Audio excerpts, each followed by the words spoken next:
Darnell says the death of his first girlfriend 5 years ago has left him filled with guilt, anger, and he's never really dealt with that. Lovey says the day his girlfriend died, part of Darnell died as well. Sara was my first girlfriend, the first girl I ever told I love you. Our relationship was great. It was happy, vibrant. We were freshmen in college. I just came home for Thanksgiving break to see Sara. She didn't feel herself. I could tell she was trying to hide that. She mentioned this twice to me, saying, I feel like I'm dying, but I'm happy that I'm with you. I didn't think much of it. Went and got some dinner. Next morning, she asked me to take her to the hospital because she had a really bad headache. We got onto a hospital bed. She went brain dead. She started flailing her limbs, like her arms and her legs, and she was shouting out this gibberish. The doctor said she had got meningitis, and it was just too late. Her parents came.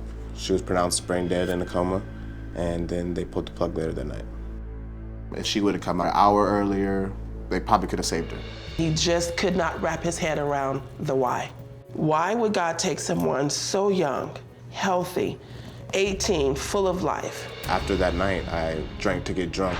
I ended up in a dark hole. That definitely kicked off a snowball effect of me finding myself blacked out, drunk all the time. He was disengaged. He was angry, mostly at God. I quit college. I never talked about Sara's death. I don't think I've ever grieved how a person should grieve. I think it could be the root of my problems. Well, you know, I've commented on that, and Darnell, I'm sorry for your loss. That's a terrible thing to go through at a young age, and particularly to be there and be up close and personal when it happened. So I'm very sorry for your loss, and I have no doubt that that has had a profound effect on you. That in no way excuses what you have done here. It also doesn't explain what you've done here.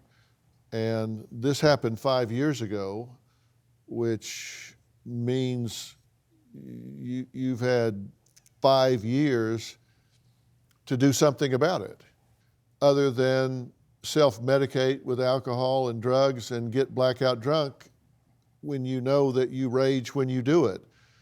And you've chosen not to do that. And when you choose the behavior, you choose the consequences, and now you're looking at consequences that are quite dire. You've talked to your sister, your family.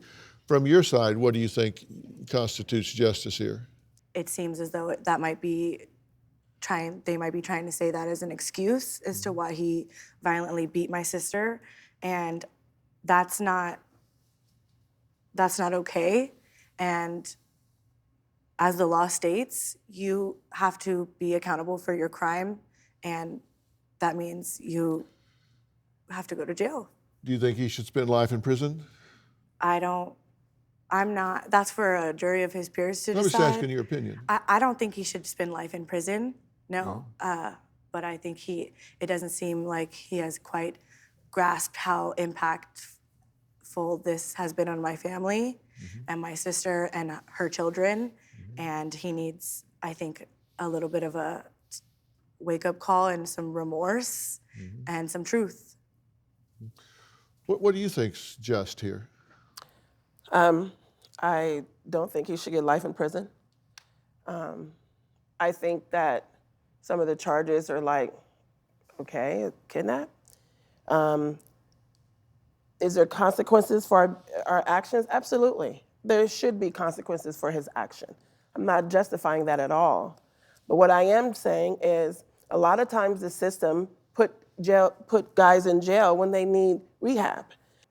And I'm not saying as a family, we're not saying her death is an excuse. That's not an excuse. It's not. What I am saying is I saw my son die with Sara. He's never been the same, and he has drank since then. So I reached out to Dr. Phil because I've witnessed him help people and counsel people and also be brutally honest. So